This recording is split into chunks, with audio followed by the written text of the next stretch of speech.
The warning alarm screamed through the cockpit as Marcus Reed fought to maintain control of his cargo hauler.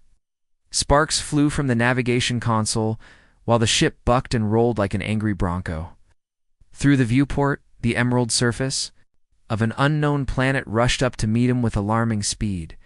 "Come on, baby, stay with me," he muttered, his calloused hands dancing across the controls. The hyperdrive had failed 3 systems back, leaving him stranded in uncharted space. Even his impulse engines were giving up the ghost. The ship carved a burning trail through the alien atmosphere before slamming into a grove of crystalline trees. Metal groaned and twisted as the vessel skidded to a halt, smoke pouring from its ruptured hull. Marcus tasted blood and felt something warm trickling down his forehead as consciousness faded. He awoke to gentle humming and the sensation of cool fingers pressed against his temples. Opening his eyes, he found himself staring into the most beautiful face he'd ever seen. Luminescent blue skin seemed to glow with inner light, while silver-white hair cascaded around delicate features. Her eyes were the color of deep ocean, filled with concern and something else he couldn't quite identify. "You are awake," she said, her voice carrying a musical quality that made his chest tighten. "I was beginning to worry your injuries were more severe than they appeared." Marcus tried to sit up, wincing as pain shot through his ribs. "Where am I? Who are you?" "I am Nyx of the Forest Sanctuary." "You crashed near my healing grove on the planet you call Zephoria?" Her hands glowed with soft blue light as she pressed them against his injured ribs. The pain began to fade immediately. "Your vessel burns no longer, but it cannot fly." The healing touch sent warmth spreading through his body, though he wasn't sure if it came from her abilities or something else entirely. "Thank you for saving me. I'm Marcus Reed, cargo pilot and apparently the galaxy's worst navigator." A smile tugged at her lips. "Your humor remains intact despite your ordeal. This is good." She moved to tend a cut on his arm, her touch feather-light. "But you should not be here, Marcus Reed. My people have strict laws about contact with outsiders." "I didn't exactly plan the crash landing," he said, watching her work. Everything about her seemed to shimmer with ethereal beauty. "How long was I unconscious?" 2 days. I have been watching over you." There was something in her tone that made him look at her more closely. A flush of deeper blue colored her cheeks. "I have never encountered a human before. Your kind are different than what our teachings describe." Marcus felt drawn to her in a way that defied logic. Maybe it was the head injury, or maybe it was the way she looked at him like he was something precious rather than an unwelcome intruder. Different how? More complex? More ... She paused, seeming to search for the right word, alive than we were told. Her fingers lingered on his wrist as she checked his pulse. "Your emotions burn so brightly, even I can sense them without trying." The moment stretched between them, charged with an electricity that had nothing to do with the healing energies. Surrounding them, Marcus found himself leaning closer, drawn by an invisible force he couldn't name. A distant sound shattered the spell. Nyx's head snapped up, her expression shifting from wonder to worry. "Someone comes," she whispered. "It must hide." The forbidden connection, Nyx quickly helped Marcus to his feet and led him deeper into her sanctuary. A hidden grove surrounded by towering crystal formations that hummed with natural energy. The space felt alive, pulsing with the same gentle power that flowed through her healing touch. "This is my home," she explained, gesturing to the organic structures that seemed grown rather than built. "Few of my people know of its location, but if they have sent searchers..." Double quotes marveled at the beauty around him. Pools of luminescent water reflected the ambient light while flowering vines created natural curtains between living chambers. "It's incredible, like something from a dream." "Dreams," Nyx repeated softly. "Yes, I have been having many of those since you arrived." The admission slipped out before she could stop it, causing that adorable blue flush to return to her cheeks. Over the following days, as Marcus recovered his strength, they shared stories of their respective worlds. He told her about the vast network of trade routes that connected hundreds of star systems, about the rough camaraderie of cargo pilots and the lonely beauty of hyperspace. She spoke of her people's deep connection to their world's natural energies, of the ancient traditions that governed every aspect of their lives, You make the universe sound so vast, she said one evening, as they sat beside a glowing pool. Sometimes I wonder what lies beyond our world's embrace. I could show you, Marcus. Said without thinking, then caught himself. I mean, if things were different. If you weren't bound by your people's laws. Nyx turned to study his face in the soft light, and if you were not bound by your need to return to the stars. She moved closer, close enough that he could see flecks of gold in her ocean blue eyes. Tell me about this loneliness you carry, Marcus Reed. Something in her voice, perhaps enhanced by her empathic abilities, broke down his usual defenses. It's the curse of the long hauler. You spend so much time alone in the dark between stars that you forget how to connect with anyone. Until, double quotes, until you crash land in an impossible garden and meet someone who makes you remember what it feels like to be alive. Their faces were inches apart now, her breath warm against his skin. The air around them seemed to shimmer with possibility. As she reached up to trace the line of his jaw, the spell shattered like crystal as a commanding voice rang through the sanctuary. Nyx, I know you shelter the outsider here. A tall figure strode into the grove, flanked by armed guards.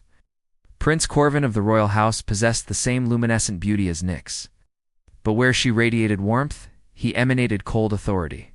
His silver eyes fixed on Marcus with undisguised disgust. My prince, Nyx said, rising gracefully and moving to place herself between Marcus and the intruders. I was caring for an injured traveler, nothing more. Corvin's laugh was sharp as breaking. Glass? Nothing more?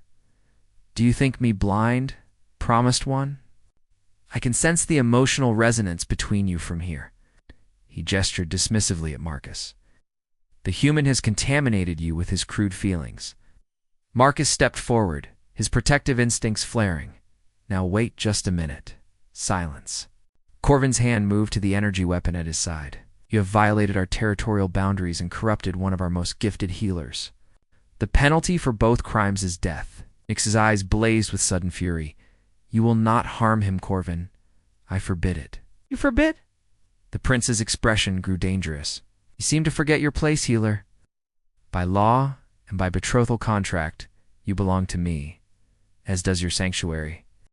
The royal ultimatum. Prince Corvin circled them like a predator sizing up prey. His guards remained at the grove's entrance, energy weapons ready but not yet drawn. The crystalline formations around them seemed to dim, responding to the tension. Crackling through the air, the human dies today, Corvin declared, his voice echoing off the crystal walls. As for you, my dear Nyx, you will submit to immediate memory cleansing to remove this contamination, and our bonding ceremony will proceed. As planned, Nyx's hands began to glow with defensive energy. I am not your possession, Corvin. The old ways speak of choice, even in matters of alliance. Choice. The prince laughed coldly. You would choose this primitive outsider over the prosperity of our people? Over the healing knowledge that could be yours as my consort? His silver eyes narrowed. Perhaps the contamination runs deeper than I thought. Marcus felt rage building in his chest. Throughout the galaxy, he'd encountered his share of entitled aristocrats, but none quite as arrogant as this one. She doesn't belong to anyone, Your Highness. Maybe it's time your people learned that. Corvin's hand moved to his weapon. The alien speaks as if he has rights here. Guards seize him. But as the soldiers advanced, the ground beneath their feet began to tremble. The crystal formations started resonating with harmonic frequencies that grew louder by the second. Nyx stood with her arms outstretched, channeling the sanctuary's natural power. This place recognizes only those who come in peace, she said, her voice carrying new authority. Leave now, or face its judgment. The guards hesitated, clearly unnerved by the growing energy around them. Corvin snarled in frustration. You cannot hide behind ancient magic forever, healer. When you emerge, I will be waiting. And my patience has limits. He turned to leave, then paused. 3 days, Nyx. Present yourself at the capital for purification. And bonding, or I will return with enough soldiers to level this entire grove. Your human will die regardless. As the royal party retreated, Nyx collapsed to her knees, the effort of channeling such power clearly draining. Marcus caught her before she could fall, pulling her against his chest. "We have to run," he whispered into her silvery hair. "I won't let you sacrifice yourself for me." Looked up at him with those impossibly deep eyes. "Where can we go?" Is my world, Marcus? Beyond the sanctuary, I am bound by law to obey the royal decree. Then we go somewhere that isn't your world. He helped her to her feet, supporting her swaying form. My ship might be damaged, but the emergency beacon is still functional. If we can reach it and boost the signal, someone will eventually come looking. Nyx shook her head. The ship lies in the Crystal Valley, 2 days' journey through the wild lands. The path is treacherous, full of predators and unstable energy fields. More dangerous than staying here and letting that prince turn you into his mindless bride. Marcus cupped her face in his hands, feeling the subtle warmth of her luminescent skin. "I've been running cargo routes for 15 years, Nyx. I know dangerous. But I also know something else." "What is that?" "Sometimes the most dangerous path is the only one worth taking." She leaned into his touch, her eyes closing for a moment. When she opened them again, he saw her decision reflected there. "My people believe that the universe sends us exactly what we need when we need it most. Perhaps your crash was not an accident. Perhaps not." He pressed his forehead against hers, feeling that strange electric connection spark between them. "Again, so what do you say, healer? Ready to run away with a cargo pilot and see what the galaxy has to offer?" Her smile was radiant. "I have been ready since the moment I first looked into your eyes." Marcus read. They gathered supplies quickly, taking only what they could carry. As they prepared to leave the sanctuary that had been her home, Nyx placed her hand on the largest crystal formation and whispered something in her native tongue. "A farewell?" Marcus asked. "A promise," she corrected, "that if we survive this, I will return someday to share what I have learned among the stars." A choice between worlds. The ancient technology responded to their touch like it had been waiting eons for the right combination of human innovation and alien intuition. Working together, they decoded the repair protocols and downloaded the necessary data to Marcus's portable toolkit. The journey to his crashed ship took another day, but they moved with new urgency.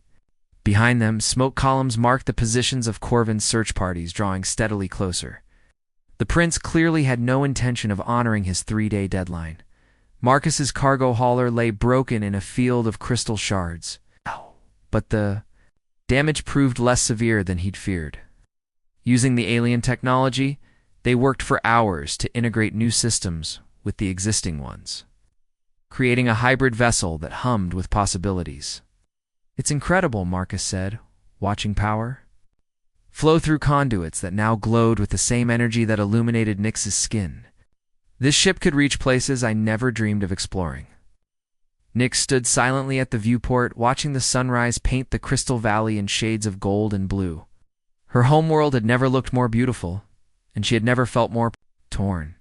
"The repairs are complete," she said softly. "You could launch within the hour."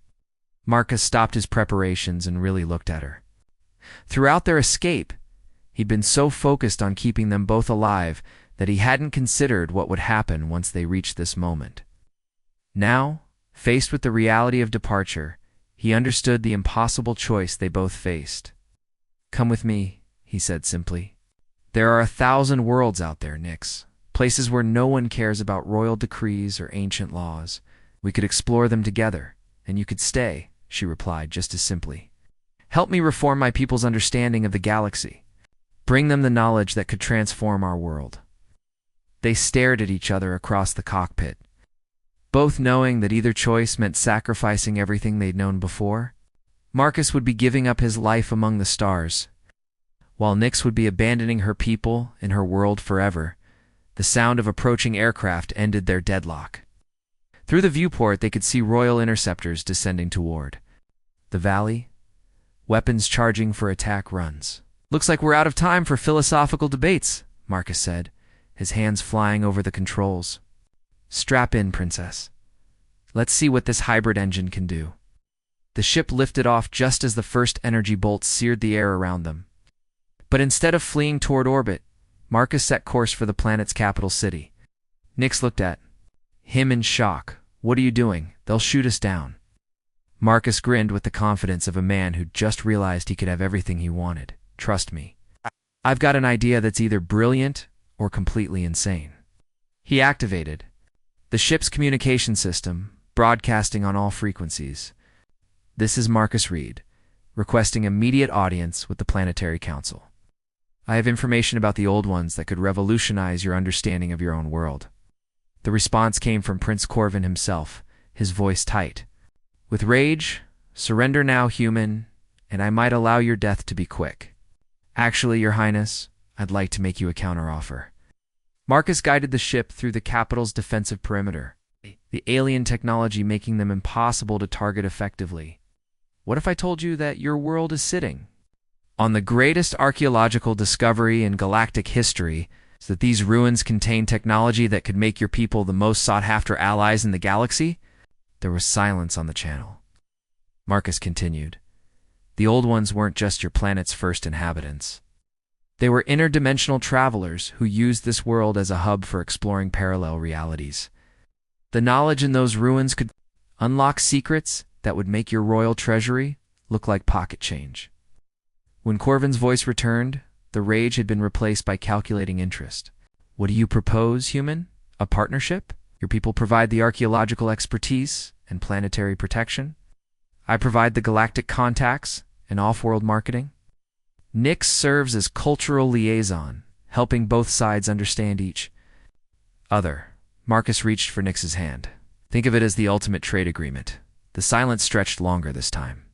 Finally, a new voice came over the channel, older, more authoritative. "This is High Counselor Zara.